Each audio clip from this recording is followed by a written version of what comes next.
இதில செல்வராகவன் தான் சினிமா பிடிச்சு வந்தவரு. தனுஷுக்கு சினிமா பிடிக்காது. 5, 6 படம் பண்ற வரைக்கும் அவருக்கு சினிமா பிடிக்காது.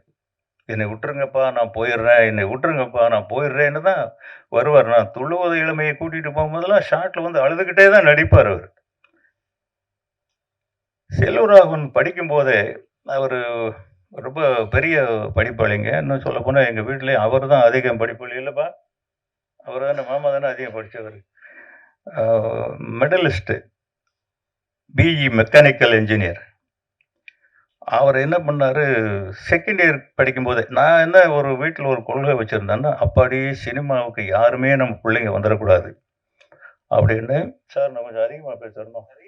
நெறைய பேசவா? டைம் இருக்கு.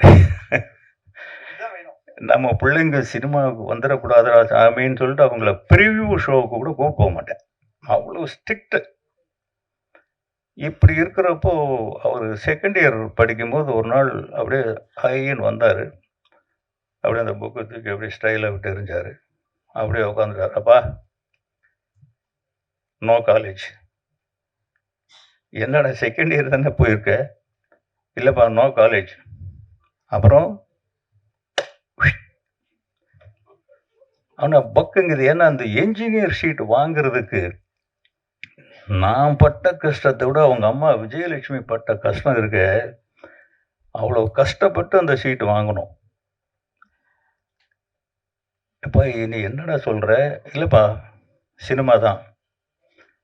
அப்போ எனக்கு டக்குன்னு கோவம் வரல. நான் ரொம்ப எமோஷனல் பெர்சன். நான் கோவம் உடனே வந்துரும். கோவப்படாம சடன்னா யோசிக்கிறேன். என்னடா செய்றது? படிப்பு போயிடுமேன்ட்டு. "தம்பி, சினிமா உங்க அப்பாவுக்கு முன்னாடி இருந்தது. உங்க அப்பா காலத்திலயும் இருக்கு. உங்க அப்பாவுக்கு பின்னாலயும் இருக்கும். டிகிரி அப்படி இல்ல ராஜா. இப்ப போச்சுன்னா மறுபடியும் வராது உனக்கு. இன்னைக்கு எங்கேயாவது பியூனா போணும்னா கூட ஒரு டிகிரி தேவைப்படுது. நீ ஒரு டிகிரி வாங்கிட்டு வா. நான் உன்ன சினிமாவுல எங்கேயாவது சேர்த்து விடுறேன்." இது வந்து சத்தியமா சொல்றேன் பொய். அவன ஏமாத்தி காலேஜுக்கு வைக்கணும். அதுக்கப்புறம் ஒண்ணுமே பேசல. அடுத்த நாள் காலேஜுக்கு போயிட்டாரு. பார்த்தா நல்ல மார்க். என்ஜினியர் ஆயிட்டாரு. ஓ! நான் என்ன பண்ணேன், இதுக்கு இடையில ஒரு அமெரிக்காவுக்கு அனுப்பிடலாம் அப்படின்ட்டு ஐடியாலாம் பண்ணி வச்சுட்டேன். அப்ப நான் சொன்னேன், "எப்பா இந்த மாதிரி சிகாகோவுல ஏதோ ஒரு இது ஃபிலிம் கோர்ஸோட சேர்ந்து" அப்படி சொன்னா தான் அமெரிக்காவுக்கு போனான்னு சொல்லிட்டு ஏதோ ஒரு ஏற்பாடு பண்ணி வச்சிருந்தேன் அவரு. "ஆ என்ன நாடு கடத்தணும்னு பிளான் பண்றீங்களா நீங்க? நீங்க சொன்னத நான் செஞ்சுட்டேன். நான் சொன்னத நீங்க செய்யுங்க. சினிமா தான்." அதுக்கப்புறம் யார்கிட்ட சொன்னாலும் சேர்த்துக்க மாட்டாங்க. "என்னய்யா உன் மகன நாங்க எப்பயா திட்டுறது?" ரவிக்குமார்ட்டலாம் கேட்டேன். ரவிக்குமார் எனக்கு ரொம்ப க்ளோஸ் ஃப்ரெண்டுங்க. அவரும் நானும் ஒரு படத்துல வேலை செஞ்சிருக்கோம். "என்னைக்காவது வச்சுக்கய்யா அவன. ஏய்யா நானு கண்டபடி திட்டுவேன் என் அசிஸ்டன்ட் டைரக்டர கோவப்பட்டா. உன் மகன நான் எப்படி திட்டுறது?" இப்படி ஒவ்வொரு காரணம் ஒவ்வொருத்தருக்கு. யாருமே சேர்த்துக்கல. பாலச்சந்தர் சார்ட்ட போய் ரெக்வெஸ்ட் பண்ணி, "சார் அவனுக்கு சினிமா புரியல. நான் உங்ககிட்ட அனுப்புறேன். சினிமா வேண்டான்னு அட்வைஸ் பண்ணி அனுப்புங்க." அப்படின்னு சொல்லி பாலச்சந்தர் சார்கிட்ட அனுப்புனேன். ஒரு 2 மணி நேரமா அவன காணோம். அவரு பாலச்சந்தர் சார்ட்ட இருந்து ஃபோன் வருது. "யோவ்! இவன்கிட்ட ஏதோ ஃபயர் இருக்குயா. இவன் என்கிட்ட விட்டு நானே பார்த்துக்கிறேன்." இது என்னடா இது ஒளிய தெரியாம தலையாரி வீட்ல ஒளிஞ்ச கதையா போய், சினிமா வேண்டான்னு சொல்லுங்கன்னா, அவரு இவன்கிட்ட என்னமோ இருக்குங்கிறாரே. இருந்திருக்கலாம். பட் எப்பவுமே குழந்தைங்கள் மேல பேரண்ட்ஸுக்கு அண்டர் எஸ்டிமேட் தான் இருக்கும். நம்ம குழந்தைங்க நம்மள விட இருப்பாங்களா? நம்மள விட வசதியா வந்துருவாங்களா? இல்ல பெருசா சாதிச்சுருவாங்களா? அப்படின்னு இருக்காது. நமக்கு அப்படித்தானே இருக்கும். அவரு இவ்வளோ பெரிய ஒரு லெஜெண்டரி டைரக்டரா வருவாருன்னு அன்னைக்கு நம்ம எப்படி எஸ்டிமேட் பண்ண முடியும்? யார்கிட்டயும் அவரு ஒர்க் பண்ணவும் இல்ல. அங்கேயும் இருந்துட்டு ஒரு 2 மாசத்துல வந்துட்டாரு. இல்லப்பா அவரு சார் சீரியல் தான் எடுக்குறாரு. எனக்கு அது மைலேஜ் கிடைக்கல அப்படின்ட்டு வந்துட்டாரு. அதுக்கப்புறம் ஏதோ ஒரு இதுல வந்து நாங்க துள்ளுவது இளமை எடுத்து முடிச்சதுக்கப்புறம் காதல் கொண்டு எடுக்க வேண்டிய நிர்பந்தம். இது அவங்க அம்மா போட்ட ஒரே கண்டிஷன் தான். ஒரு நாள் நைட் ஒரு 2 மணிக்கு நான் உட்காந்து ஸ்கிரிப்ட் எழுதிட்டு இருக்கும்போது, என் டாக்டர் பக்கத்தில் வந்தாங்க. எப்போவுமே எங்கள் வீட்டில் பெண்களுடைய அதிகாரம் தான் அதிகம். எல்லா வீட்லையும் அப்படித்தான் நினைக்கிறேன். என் வீட்லேயும் அப்படித்தான். அந்த பொண்ணு டாக்டருக்கு படிக்கிற பொண்ணு.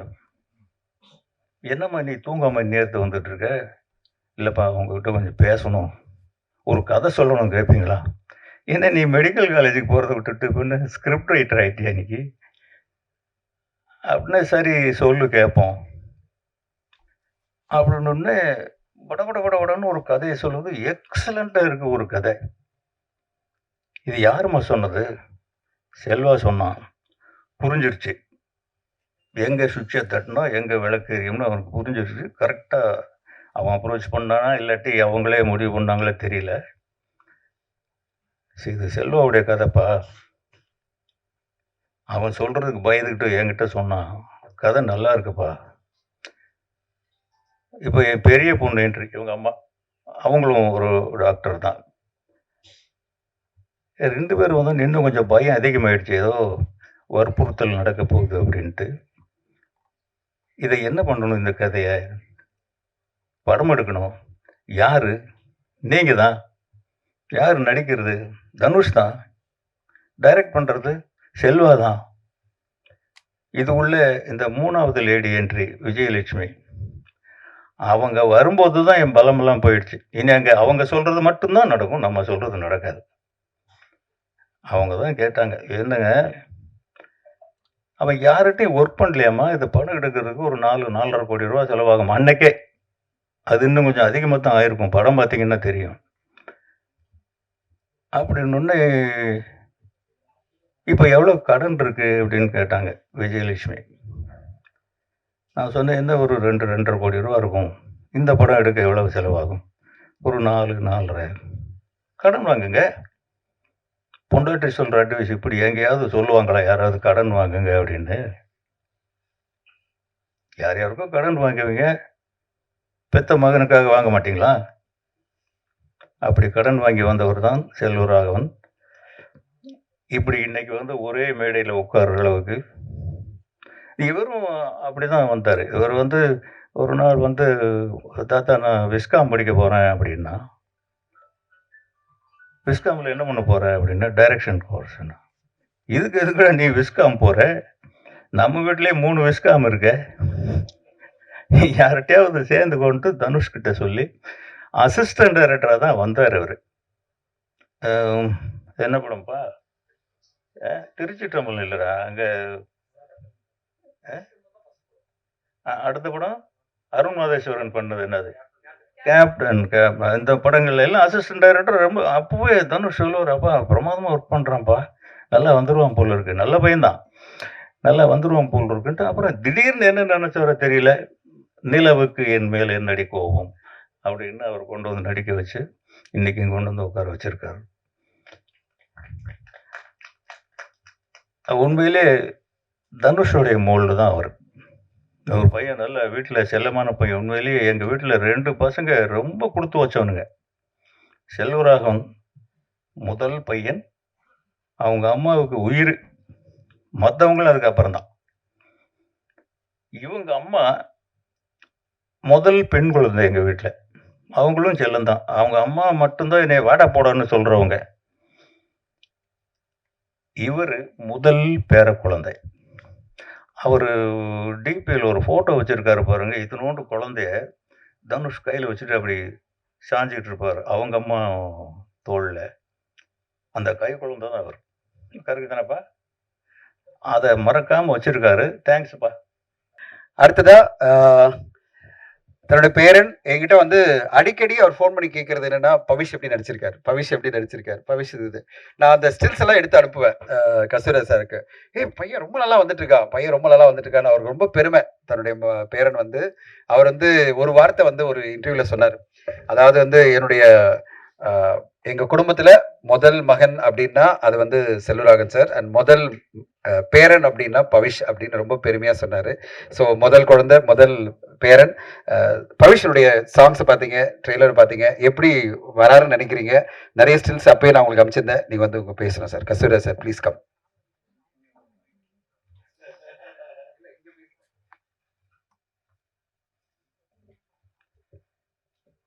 மேடையில் இருக்கிறவங்களுக்கெல்லாம் வணக்கம். மீடியா பீப்பிள் எல்லாருக்கும் வணக்கம். ஏன்னா நீங்கள் தான் அந்த படத்தை ஓட வைக்க போகிறீங்க. உங்களுக்கு தான் நன்றியோட வணக்கம் சொல்லணும். இந்த மேடை நீங்கள் எத்தனையோ விழாக்கள் பார்த்துருப்பீங்க, சில நாள் இங்கேயே கூட படுத்திருந்திருப்பீங்க. நானும் சமீப காலமாக எத்தனையோ நாள் இங்கே இருந்திருக்கேன். இன்னைக்கு ஒரு ஸ்பெஷல் மேடையாக இதை நான் நினைக்கிறேன். ஏன்னா உங்கள் எல்லாருக்குமே கிடைக்காத ஒரு பாக்கியம் எனக்கு கிடைச்சிருக்கு இன்னைக்கு. நான், என் மகன், என் பேரன் ஒரே மேடை. இது சினிமாவில் ரொம்ப பேருக்கு கிடைக்கணும். ஆனால் இன்னைக்கு எனக்கு கிடைச்சிருக்கு. இது அவ்வளவு சாதாரணமாக இந்த இடத்துல டக்குன்னு கூப்பிட்டு உட்கார வச்சுட்டாங்க. ஆனால் இந்த இடத்துக்கு வர்றதுக்கு நாங்கள் பட்ட கஷ்டங்கள், நாங்கள் இழந்த இழப்புகள், மேக்ஸிமம் தனஞ்சயனுக்கு எல்லாமே தெரியும். அவ்வளவு கஷ்டப்பட்டிருக்கோம். சும்மா இந்த இடத்துல டக்குன்னு நிற்க முடியாது. அதுக்கு உங்களுடைய சப்போர்ட் ரொம்ப முக்கியமான காரணம். என் முதல் படத்தில் என் ராசாவின் மனசிலையிலிருந்து உங்கள் ட்ராவல் என் கூட இருந்துக்கிட்டே இருக்குது. இல்லை ரொம்ப பேர் என் கூட பயணப்பட்டிருப்பாங்க. இருந்தாலும் இன்னைக்கு இந்த மேடை ரொம்ப ஸ்பெஷலாக அமைஞ்சதுக்கு தனஞ்சயனுக்கு ஒரு ரொம்ப நன்றி. தயாரிப்பாளர் தினேஷ் ராஜ், இந்த பேர்களை இப்போ தான் காதில் வந்ததுனால கொஞ்சம் இயக்குனர் மகேஷ் அவருக்கு ஒரு தேங்க்ஸ். இது எல்லாத்தையும் விட இதுக்கு ஒரு காரணமாக இருந்த பவிஷுக்கும் ஒரு தேங்க்ஸ் சொல்லித்தான் ஆகணும். இல்லாட்டி அவன் இல்லைன்னா நான் இங்கே ஏன் வரப்போகிறேன். வனிதாவுக்கு ரொம்ப தேங்க்ஸ். அவங்க பிரியாணி கொடுத்தாங்கன்னு சொன்னாங்க, நமக்கு இன்னும் வரல. இது அதுக்கு பதில் எனக்கு ஆந்திராவில் ஊறுகாய் கொடுத்தீங்க நேற்று. அந்த பொண்ணு, அவங்க பேர் என்ன? நாகதுர்கா. அருமையான பேருமா, சூப்பர் நேம், நல்லா பண்ணியிருக்கீங்க. அங்கே 2 பேரும் ஒரு இளமையின் துள்ளல். Love oh love. முந்தா நாள் இதை பற்றி தெலுங்கில் போய் தப்பா அங்கே பேசினோம். இன்னைக்கு இங்கே லவ் ஓ லவ்னு சொல்லிட்டு இருக்கிறோம். நிஜமா படம் பார்த்து தான் இந்த படம் எப்படி இருக்குன்னு தெரிஞ்சுக்கணுங்கிற அவசியமே கிடையாது. அந்த டைட்டில் ஒன்று போதும், love oh love. Love love லவ்னு அலையிறாங்கிறது தான்ங்கிறது லவ் ஓ லவ்னே தெரியுது. இல்லாட்டி அப்படி ஒரு டைட்டில் வைப்பாங்களான்னு தெரியல. டைரக்டர் தப்பா? கரெக்ட் தானா? கரெக்ட். அப்படிதான் எல்லாருமே ஈஸியாக கண்டுபிடிச்சிருவாங்க. பட் ஒர்க்கு யாருமே புதுசுன்னு சொல்ல முடியாது. அந்த அளவுக்கு ஹார்ட் ஒர்க் பண்ணியிருக்காங்க. இந்த படம் நல்லா இருக்குங்கிறதுக்கு எது உதாரணம் தெரியுமா? ஒரு படம் முடிஞ்சாக்க இன்னைக்கு இருக்கிற சிச்சுவேஷன் என்ன அப்படின்னா, ஒரு ஷெட்யூல் முடிஞ்சாலே ப்ரொடியூசரும் டைரக்டரும் முகம் பார்த்துக்கிறது கஷ்டம். இன்னைக்கு படம் முடிஞ்சிருச்சு, நாளை கழிச்சு ரிலீஸ் ஆக போகுது. டைரக்டருக்கு மேடையில் ஃபோன் பரிசு கொடுக்குறாங்க. இதை விட என்ன வேணும் இந்த படம் நல்லா இருக்கும் அப்படிங்கிறது. உண்மையிலே ப்ரொடியூசர் தினேஷ் ராஜ் அதிர்ஷ்டசாலி தான். எப்படி செலக்ட் பண்ணுறாருன்னு தெரில. இன்னொன்று அவரை பற்றி சொல்லணும்னு நினச்சேன். நான் ரொம்ப நாள் அவர் யாரோ ஜிம் பாய் போல் இருக்கு, இப்படி இருக்காரு. அந்த காலத்துல எல்லாம் ப்ரொடியூசர் வர்றாருன்னா எல்லாருமே எழுந்து நிற்போம், எல்லாரும் ப்ரொடியூசருக்கு பயப்படுவோம். இன்னைக்கு அப்படி கிடையாது. ப்ரொடியூசர் எங்கே இருக்காருன்னு தெரியாது. அவர் எங்கே இருக்காருன்னு தெரியணுங்கிறதுக்காகவே, ப்ரொடியூசரை பார்த்து பயப்படணுங்கிறதுக்காக இப்படி தோற்றத்தை வச்சிருக்காருன்னு நான் நினைக்கிறேன். எங்க நின்னாலும் தெரியும் அவரை. இந்த யூனிட்னுடைய இப்பதான் ஆரம்பிச்ச மாதிரி இருக்கு. வெஸ்ட்மாம்பலத்தில் எங்கேயோ பூஜை போட்டாங்க. நானும் என் துணைவியாரும் போயிருந்தோம். இப்போ அதுக்குள்ளே ரிலீஸுங்கிறாங்க, தெலுங்கு டப்பிங்கிறாங்க. எப்போ டப் பண்ணாங்க, எப்போ அங்கே போய் பார்த்தோம், அங்கேயும் பாட்டு கிட்டெல்லாம் காட்டுறாங்க. ரொம்ப ஹார்ட் ஒர்க்கு தாங்க. டைரக்டர் சார் உங்களுக்கு ரொம்ப இல்லை, ப்ரொடக்ஷனை சப்போர்ட் பண்ண வைக்கிறது நம்ம தான். Director can do any thing. உங்கள் டீம், டைரக்டர் டீம். சரி, அப்போ ப்ரொடக்ஷன் டீம் சப்போர்ட் பண்ணலையா? ப்ரொடக்ஷன் டீம்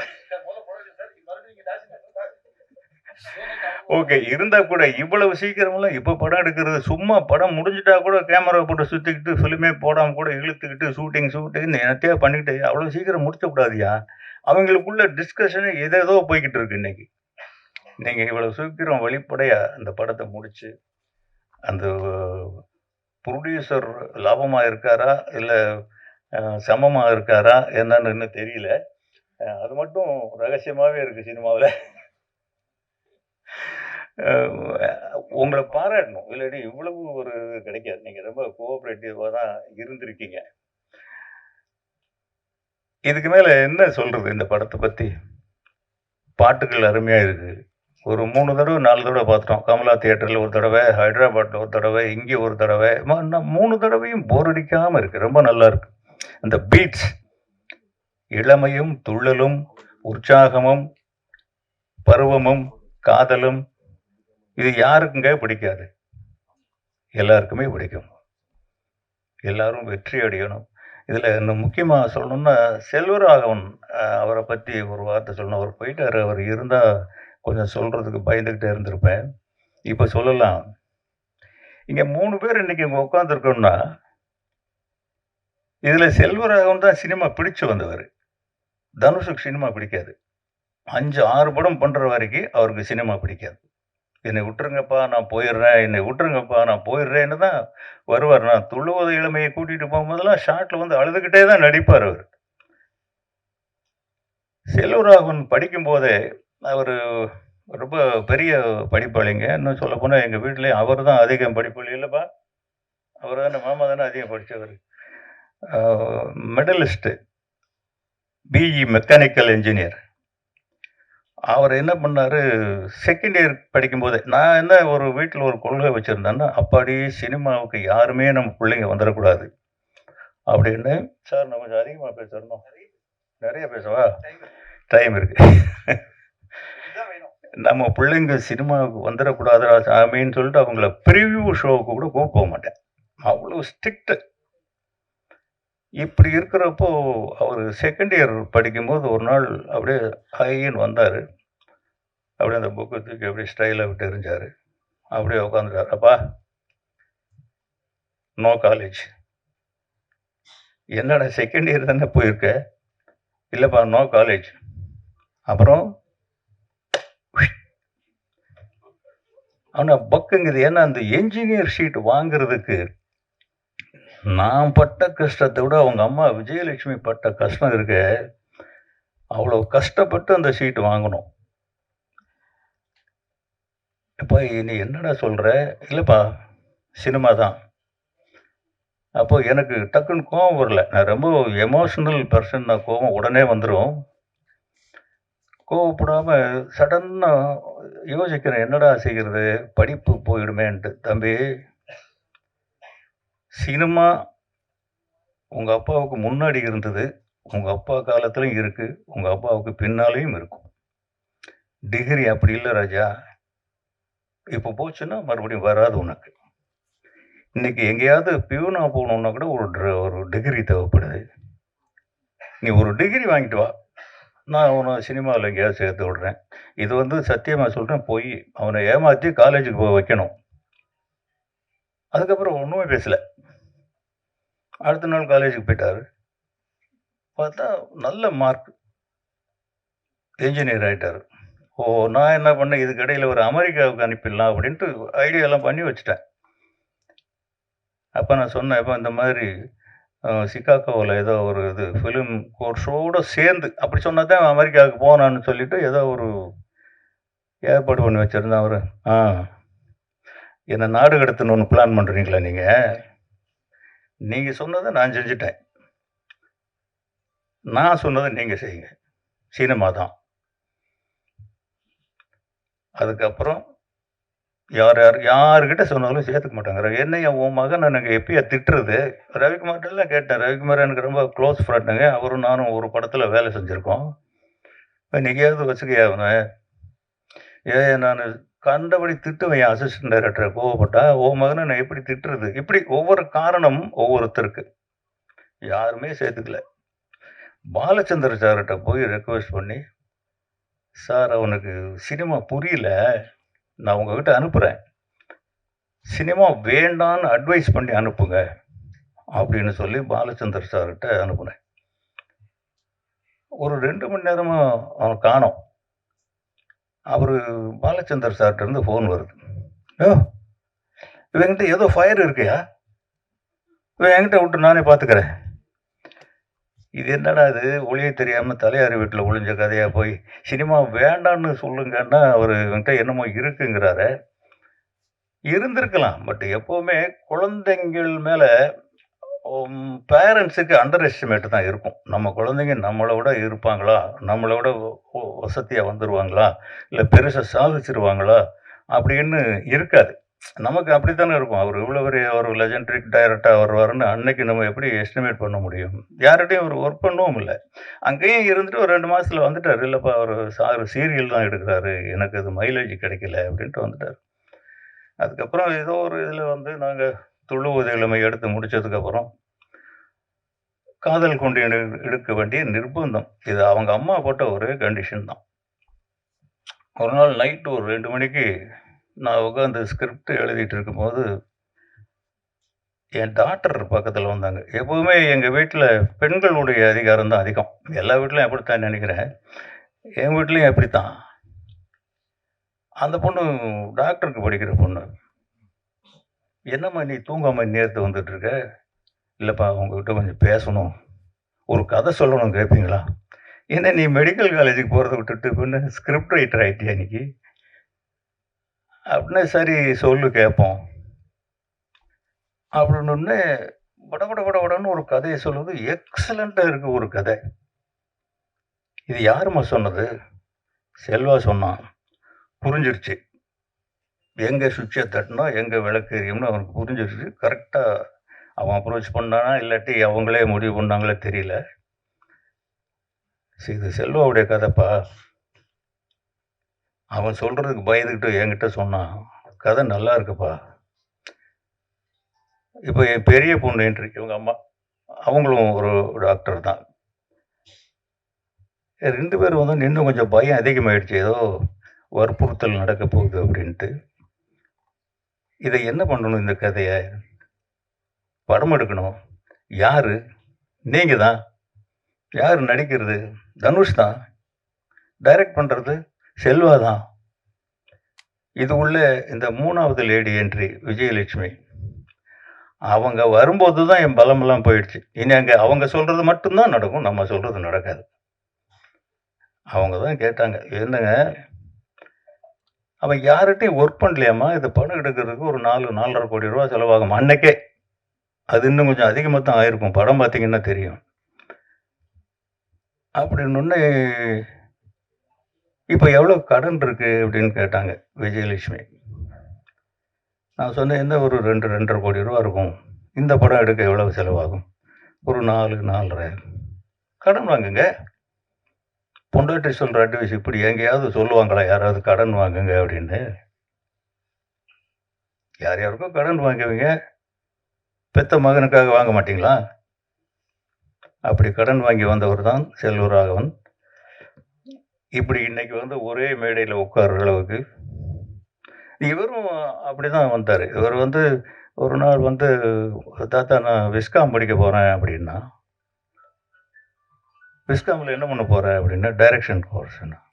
"இதுக்கு எதுக்குடா நீ விஸ்காம் போற? நம்ம வீட்லயே 3 விஸ்காம் இருக்கே." யார்ட்டயாவது சேர்ந்து கொண்டு தனுஷ் கிட்ட சொல்லி, அசிஸ்டன்ட் டைரக்டரா தான் வந்தாரு அவரு. அ என்ன படம்ப்பா? திருச்சி டெம்பிள் இல்லடா. அங்க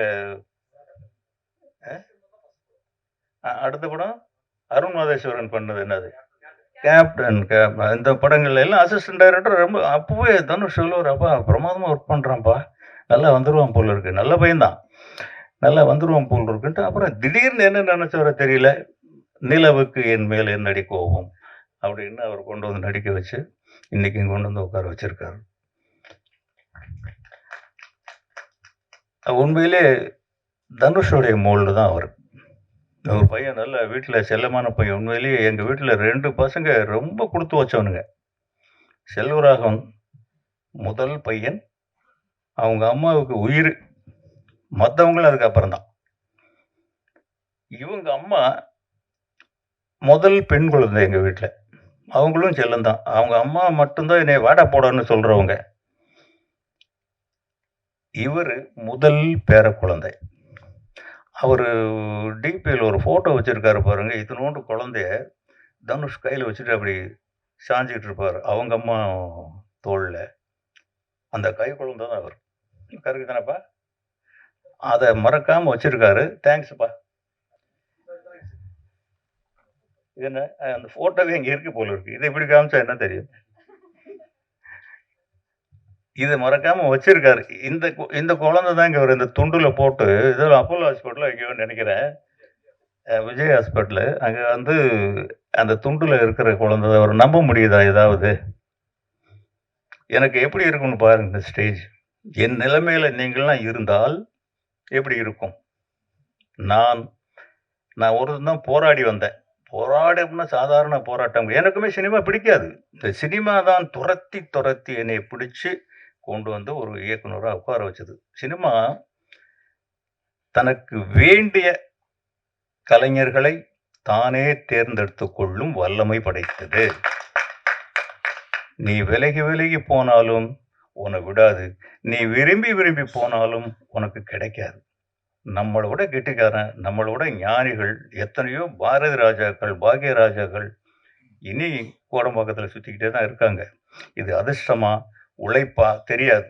பட் என்னுடைய இந்த இடத்துல வந்து நிக்கிறதுக்கு காரணம், என்னுடைய உழைப்பு, டிசிப்ளின். இன்னைக்கு வரைக்கும் நான் அதுலேருந்து மாறவே இல்ல. இந்த படத்துல எல்லாருமே அப்படித்தான் வேலை செஞ்சிருக்காங்க. ஒவ்வொருத்தர் உழைப்பும் நல்லா தெரியுது ஃப்ரேம்ல. எந்த ஃப்ரேம்லயுமே யாருமே கொஞ்சம் அப்படி இப்படி இருந்த மாதிரி தெரியல. அவ்வளவு நல்லா இருக்கு படம். நல்லா இருக்குன்னு எல்லார் வாயிலிருந்து வருது. ஹைதராபாத்லயும் சொல்றாங்க. கொஞ்சம் பார்த்துட்டு.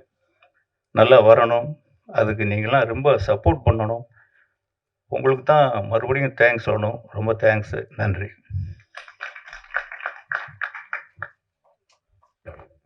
கஸ்தூரிராஜ் சாருக்கு நன்றி. ரொம்ப அருமையா பேசுனீங்க சார். இன்ஃபேக்ட் வந்து உங்களுடைய பிரசன்ஸும் உங்களுடைய ஸ்பீச் தான் ஹைலைட்டு. அவ்வளோ அருமையா உங்களுடைய வாழ்க்கையை பத்தி சொன்னீங்க. எனக்கு அப்படியே ஒரு 22 வருஷம் முன்னாடி காதல் கொண்டேன் படம் ஞாபகம் இருக்கு. ஆடியோ ரைட்ஸ் வாங்கும்போது ஞாபகம் இருக்கா? அந்த படத்துடைய ஆடியோ ரைட்ஸ் வாங்கும்போது நானும் செல்வா சார்லாம் பாம்பேல பேசும்போது அந்த படத்துடைய ஆடியோ ரைட்ஸ் வந்து யுவன் சங்கர் ராஜாவுடைய பாடல்கள் கேட்டுட்டு நான் ரொம்ப ஆசைப்பட்டு அந்த ரைட்ஸை நாங்கள் வந்து சரிகமாக வாங்கினோம். அப்புறம் வந்து என்கிட்ட கஸ்தூரிராஜா ஃபோன் பண்ணி சொன்னாரு, இன்னும் 2 பாடல் நாங்கள் ஆட் பண்ண போறோம் அப்படின்னாரு. லாஸ்ட்ல ஞாபகம் இருக்கா? லாஸ்ட் 2 பாடல் ஆட் பண்ணி சொன்னார், சார் இந்த கேசட்டை நீங்க திருப்பி வெளியிடணும் அப்படின்னாரு. இதெல்லாம் வந்து ரொம்ப பெரிய விஷயம். அப்பயே நாங்க 5 பாடல்களை வச்சு கேசட்டை ரிலீஸ் பண்ணிட்டோம். அப்புறம் என்கிட்ட சார் கால் பண்ணி சொல்றாரு, சார் இன்னும் 2 பாடல ரொம்ப அருமையா பண்ணிட்டாங்க இந்த டீமு. கஸ்தூரிராஜா சார் சொல்றாரு என்கிட்ட, யுவன் சங்கர் ராஜா சாரும் செல்வராகவன் சாரும், நீங்க வந்து இந்த இன்னொரு கேசட் வெளியிடணும் அப்படின்னாரு. நாங்க அதுக்காக இன்னொரு கேசட்டை பப்ளிஷ் பண்ணி அதுக்கு ஒரு விழாலாம் எடுத்து 7 பாடல்களை வச்சு மிகப்பெரிய வெற்றி எங்களுக்கு சரிகமாக்கு வந்து அந்த நேரத்துல. இன்னைக்கு வரையும் நீங்க பாத்தீங்கன்னா சரிகமால one of the top most என்ன சொல்றது, கேட்கப்படுற ஒரு பாடல் பாத்தீங்கன்னா காதல் கொண்டேன் பாடல்களா இருக்கும். அதெல்லாம் வந்து அந்த நேரத்துல எனக்கு ஞாபகம் வருது. ஸோ நீங்க அவ்வளோ அருமையா இந்த எக்ஸ்பிளைன்லாம் பண்ணீங்க உங்களுடைய குடும்பத்தை பத்தி. ஆச்சரியமா இருக்கு செல்வராகவன் சார் எப்படி வந்து டிட்டர்மைண்டா இன்ஜினியரிங் படிச்சுட்டு இப்போ வந்திருக்காருன்னு. ரொம்ப சந்தோஷமா இருக்கு சார். நீங்க வந்து உங்க பேரனை வாழ்த்துறதே எங்களுக்கு ரொம்ப சந்தோஷம். இப்போ பவிஷனுடைய இது வந்து உங்களுக்கு கண்டிப்பா இந்த படத்துல ஒரு டிரான்ஸ்ஃபர்மேஷன் நீங்க பார்க்க போறீங்க. பவிஷனுடைய டிசிப்ளின், ஹார்ட் ஒர்க், டேலண்ட், ரொம்ப கமிட்டடான ஒரு உழைப்பாளி. அண்ட் கண்டிப்பா யூ வில் கோ பிளேசஸ் நாங்களாம் நம்புறோம். நீங்களும் படம் பார்த்த பிறகு சொல்லுவீங்க நம்புறேன். பவிஷ் கமன் say working in the film. And உங்க தாத்தா, உங்க மாமா சொல்லுங்க.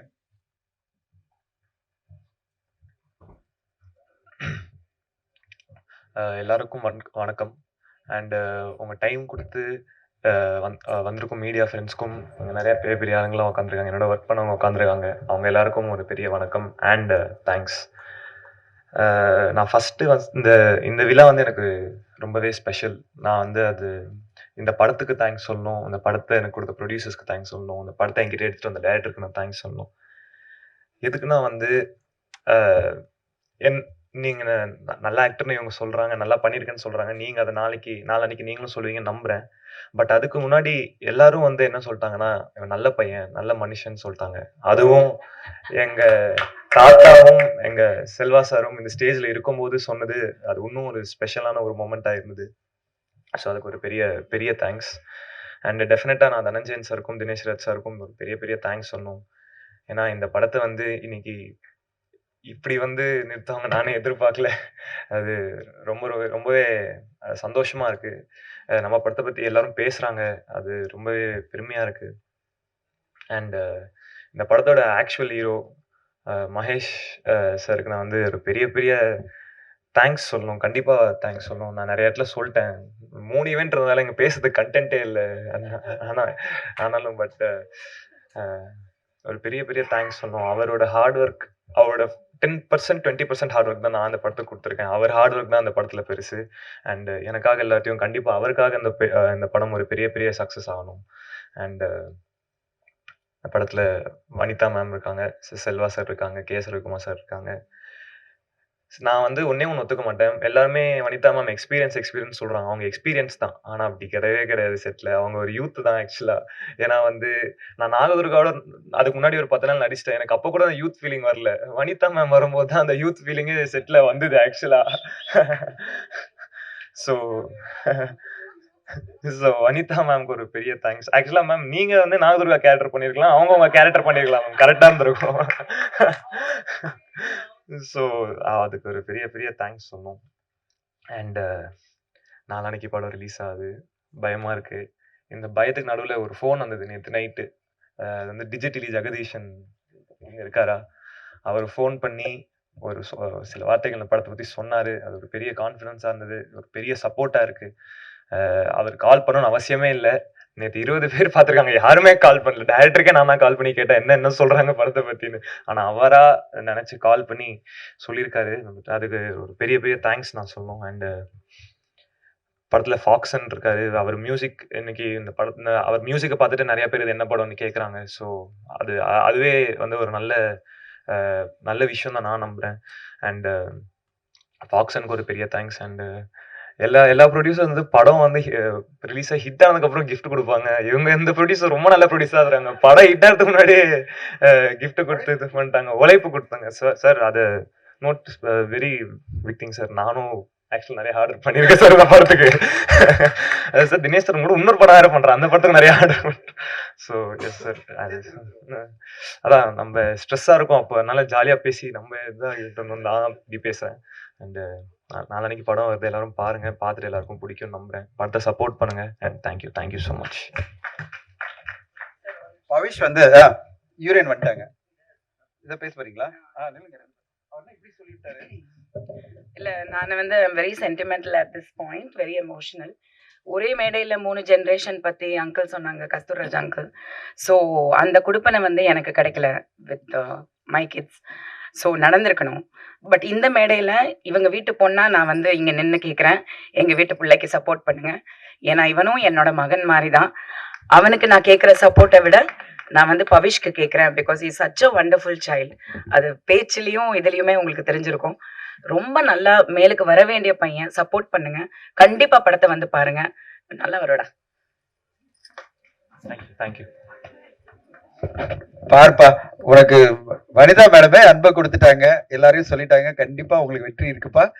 அண்ட் இந்த நேரத்துல இந்த படத்தை பார்த்துட்டு நேத்து நான் வந்து என்னுடைய பிஆர்ஓவா என் கூட டிராவல் பண்ற ரேகாவை படம் பார்க்கணும்னு சொல்லியிருந்தேன். அவங்கள பேச சொல்லலாமா? ரேகா படம் பார்த்துருக்கீங்களா? வாங்க பேசுங்க.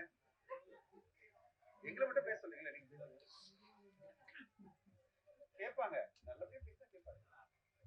ஒரு உமன்ஸ் பாயிண்ட் ஆஃப் வியூல சொல்லுங்க, உங்களுக்கு என்ன இருந்தது ஒரு பிஆர்ஓவா பக்கத்துல? படம் வந்து 2 hours 10 minutes டியூரேஷன் போனதே தெரியல. It was so gripping. Screen ப்ரெசன்ஸுன்றது வந்து ரொம்ப வருஷமாக நான் கேட்டு ஸ்க்ரீனில் பார்த்து நிறைய எக்ஸ்பீரியன்ஸ் பண்ணியிருக்கேன். அது நான் வந்து I couldn't take my eyes off Pavish. I'm being very honest. அந்த பவிஷ் இருக்கிற எல்லா ஃப்ரேம்லையும் எனக்கு பவிஷோட பர்ஃபார்மன்ஸ் மட்டும்தான் எனக்கு ரெஜிஸ்டர் ஆகுது. Pavish is grabbing all my attention. And hats off to you Pavish. நான் சார் கிட்ட டே 1 சாங் பார்க்கும்போது இதான் சொன்னேன், இன்னைக்கும் சொல்கிறேன். நான் நேற்று நைட் என் ஹஸ்பண்ட் கிட்ட போய் சொன்னேன், star in making, mark my words, definitely going to make big. And இப்போ வந்து ஹீரோஸ் வந்து கதை கேட்க நிறைய பேர் நிறைய பிஸியா இருக்காங்க, மேபி அவங்களோட கமிட்மெண்ட்ஸ். பட் அவங்க எல்லாருக்குமே இப்போ ஆஸ்பைரிங் டைரக்டர்ஸ் எல்லாருக்குமே வந்து you are there for them, you are the treat for them. Definitely I just because ஸ்டேஜ்ன்றதுனால I am not saying this, you stole the show, you are the one man show, like great, it was too great and extraordinary performance. I love the film. Thank you Rekha, thank you Rekha. Jagadish பேச சொல்லலாம் sir. உங்களுக்கு நான் காமிச்சிடுறேன் sir. Sorry sir, நேத்தே கூப்பிட்டுருக்கலாம். இல்ல இருந்தாலும் இந்த phone எனக்கு ஒண்ணு கொடுக்கல அப்படிங்கிறது நான் அவ்வளவு கூட செய்யலையா? சக்சஸ் ஆன உடனே உங்களுக்கு தான் சார் ஃபர்ஸ்ட். சரி, கேரண்டி சார்.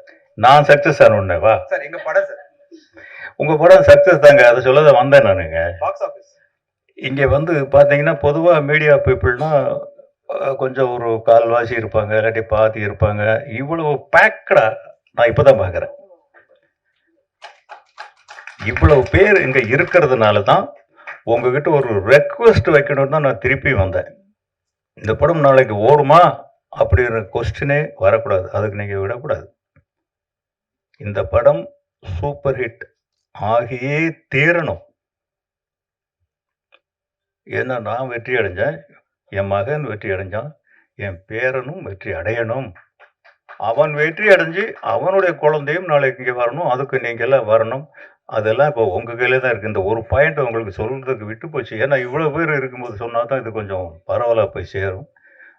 தயவு செஞ்சு அதை கொஞ்சம் செய்யுங்க, பாவம் சின்ன பசங்க.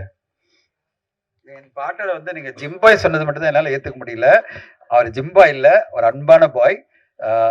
நான் வந்து என்ன பண்ணாரு, திடீர்னு என்னை கூப்பிட்டு ஒரு நாள் எனக்கு கேட்டாரு, சார் இவ்வளவு சுறுசுறுப்பா ஓடிட்டே இருக்கீங்க, உங்களுக்கு என்ன சார் வயசு? என் வயசு சார் என்ன சார் உங்க வயசு இவ்வளவு ஆயிடுச்சா அப்படின்றாரு. அப்படி நான் சொன்னேன், உங்க வயசு கம்மியா இருக்கிறதால என் வயசை நான் குறைச்சு சொல்ல முடியாதுன்னு. தினேஷ் சார். எல்லாருக்கும் நன்றி. இந்த நேரம் இவ்வளோ நேரம் இருந்து எங்களோட எல்லாரோட பேச்சை கேட்டதுக்கு.